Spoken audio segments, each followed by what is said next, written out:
SDG12, responsible consumption and production.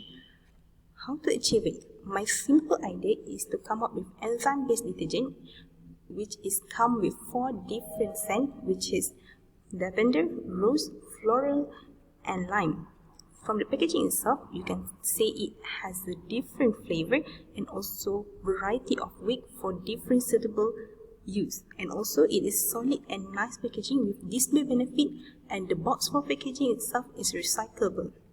How is detergent different from others?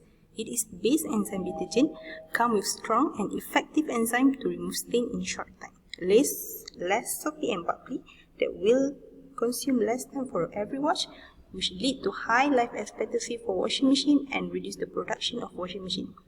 So, the normal detergent and enzyme detergent, the difference is time consumed for each wash. For normal detergent, it's only 30 minutes, but enzyme detergent take less than that. It is 20 minutes. So, in a week, normal detergent take 210 minutes, while enzyme detergent take only 140 minutes. Time saved is 70 minutes per week. And in a year, we could save about 3,360 minutes.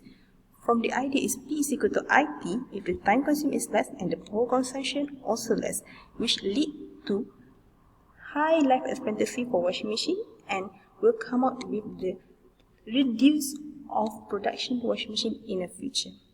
So that is the idea to achieve SDG12.